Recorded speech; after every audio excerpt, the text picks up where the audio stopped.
Hello class. यहाँ पर रसखान के सवेग की चर्चा की जा रही है, जिसमें रसखान जी ने श्री कृष्ण के अलौकिक रूप की चर्चा की है, उनके बाल रूप की चर्चा की है और उसके कारण से लोगों के मन में जो भक्ति का भाव, प्रेम का भाव उत्पन्न हुआ है, उस पर चर्चा की है।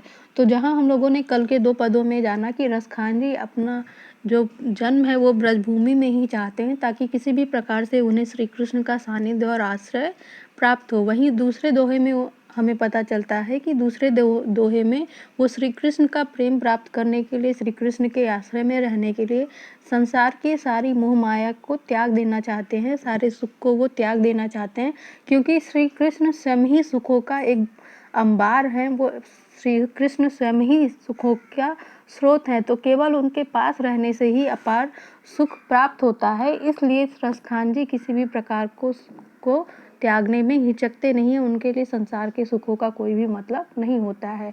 और आज आइए बढ़ते हैं कि तीसरे पद की तरफ बढ़ते हैं। तीसरे पद के ऊपर यहाँ पर तीसरे पद में हम लोग जानेंगे कि किस प्रकार एक सखी दूसरे सखी को समझा रही है कि वो हर प्रकार का स्वांग करने को, नाटक करने को तैयार है, श्री कृष्ण के रूप को धारण करने को तैयार है, परंतु उनकी मुरली को वो अपने अधरों पे, होठों पे रखने को तैयार नहीं है।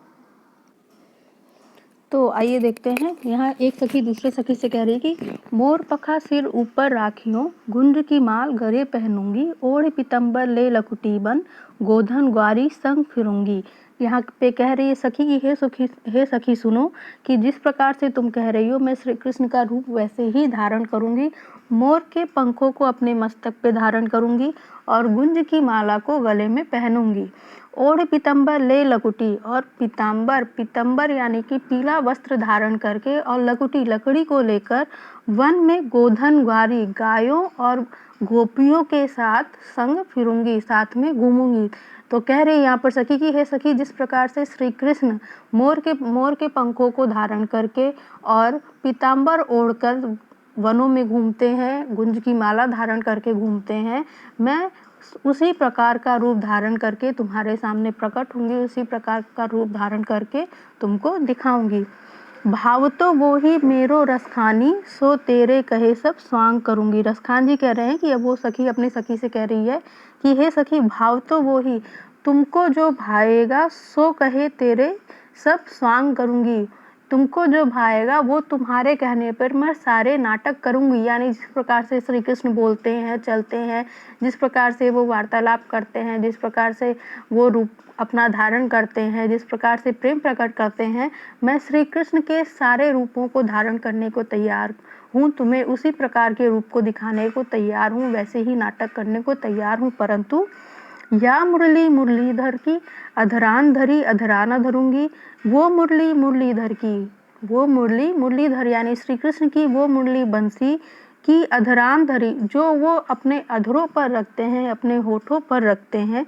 अधरान धरूंगी, मैं अपने होठों पे धारण नहीं करूंगी, यानी उस बंसी को मैं छूंगी भी नहीं, क्योंकि श्री कृष्ण प्रेम तो सबसे करते हैं, परंतु इसमें भी उन्हें बंसी बहुत प्रिय है, उसका वो एक क्षण मात्र भी साथ नहीं छोड़ते हैं। इस वजह से क्या होता है कि मुझे उससे जलन होती है, इस जलन की वजह से मैं उस मुरली को तो कदापि धारण नहीं करूंगी, अपने होठों पर स्थान नहीं दूंगी, जो श्री कृष्ण को इतनी प्रिय है। तो यहाँ हर कोई श्री कृष्ण के प्रेम को पाने के लिए व्याकुल है, हर कोई श्री कृष्ण के समीप बने रहना चाहता है, उनके सानिध्य को प्राप्त करना चाहता है, परंतु इसमें भी सबसे ऊपर कौन हो रहा है? यहाँ भी सबसे ऊपर बंसी हो जा रही है, जो श्री कृष्ण का साथ एक क्षण के लिए भी नहीं छोड़ती है, और श्री कृष्ण उसे हमेशा अपने अधरों पर धारण किए रहते हैं।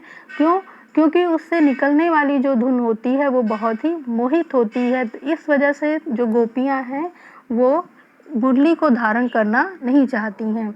आइए चौथे पद की तरफ बढ़ते हैं कि यहाँ पर श्री कृष्ण जब गायों को चराने के लिए जाते हैं वन में, तो उस समय वो मुरली बजाते हुए जाते हैं। तो उस मुरली को बजाने का उन गोपियों के ऊपर क्या प्रभाव पड़ता है और किस प्रकार से वो उस धुन से बचने का प्रयत्न करती हैं, यहाँ पर वो बताना चाहती हैं। कानन दे अंगुरी रहिबो, जब ही मुरली धुन मंद बजे हो, मोहनी तानन सो रसखानी, अटा चढ़ी गोधन गए तो गए। यहाँ रसखान जी बता रहे हैं कि यहाँ पर जो एक सखी है वो दूसरे सखी से कह रही कि कानन दे अंगुरी रहिबो, मैं अपने कानों में उँगली डाल दूँगी या उँगली रख लूँगी जब ही मुरली धुन मंद बजइयो। जैसे ही जो मुरलीधर हैं, जो श्री कृष्ण हैं, मुरली की मंद धुन को बजाना शुरू करेंगे। मोहनी तानन अटा चढ़ी, गोधन गहे तो गहे। और मोहनी तानों को, मोहनी सुरों को बजाते हुए, मनमोहक सुरों को बजाते हुए जब वो गायों को चराने के लिए जाएंगे तो मैं अटारी पर चढ़ जाती हूँ या मैं अटारी पर चढ़ जाऊंगी। उनके कहने का अर्थ यह है कि श्री कृष्ण जब भी गायों को चराने के लिए जाते हैं तो बंसी बजाते हुए जाते हैं। तो उस वक्त क्या होता है कि जो गोपियाँ होती हैं वो अपने सारे लज्जा शर्म को त्याग कर अटारी पर, छत पर चढ़ जाती हैं और वहाँ पर खड़े होकर, वहाँ पर बैठकर उनकी मुरली के तानों को, मनमोहक धुनों को सुनती हैं। जिससे कि क्या होता है कि घर के सारे कामों को वो छोड़ देती हैं और उनके मुरली के वश में हो जाती हैं। तो यहाँ पर जो घर के लोग होते हैं वो गोपियों को समझाने का प्रयत्न करते हैं, तो उनके समझाने के कारण वो किसी तरीके से उस धुन को रोकने का प्रयास करना चाहती हैं। इसीलिए कहती हैं कि मैं अपने कानों को उंगलियों से बंद कर लूँगी और उस मंद धुन को सुनने का प्रयास करूँगी। टेरी करे सिगरे बज लोगन, काली कोहू कितनो समझाइए। लेकिन वो कहते हैं कि टेरी करो, यहाँ आवाज़ लगाकर सिगरे ब्रजवासी, सिगरे ब्रज के लोगों ने बताया है, आवाज़ लगाकर बताया है, यानी समझाने का प्रयास किया। टेरी लगाने का मतलब यह है कि ब्रज के लोग गोपियों को समझाने का प्रयास कर रहे हैं कि श्री कृष्ण की मुरली से थोड़ा सा अपना ध्यान भटकाकर जीवन के अन्य कार्यों के प्रति भी अपने ध्यान को लगाओ। परंतु काल को कितनों समझायो, कितनी भी वो लोग कोशिश कर रहे हैं, कितनी भी वो उन लोग को समझाने की कोशिश कर रहे हैं, परंतु श्री कृष्ण के रूप और उनके मुरली के तान के कारण कोई भी इस बात को समझने को तैयार नहीं है। यानी गोपियाँ खास तौर से इन बातों को समझने के लिए तैयार नहीं है। माई री वा मुख की मुस्कानी, सम्हारी न जय है, न जय है, न जय है।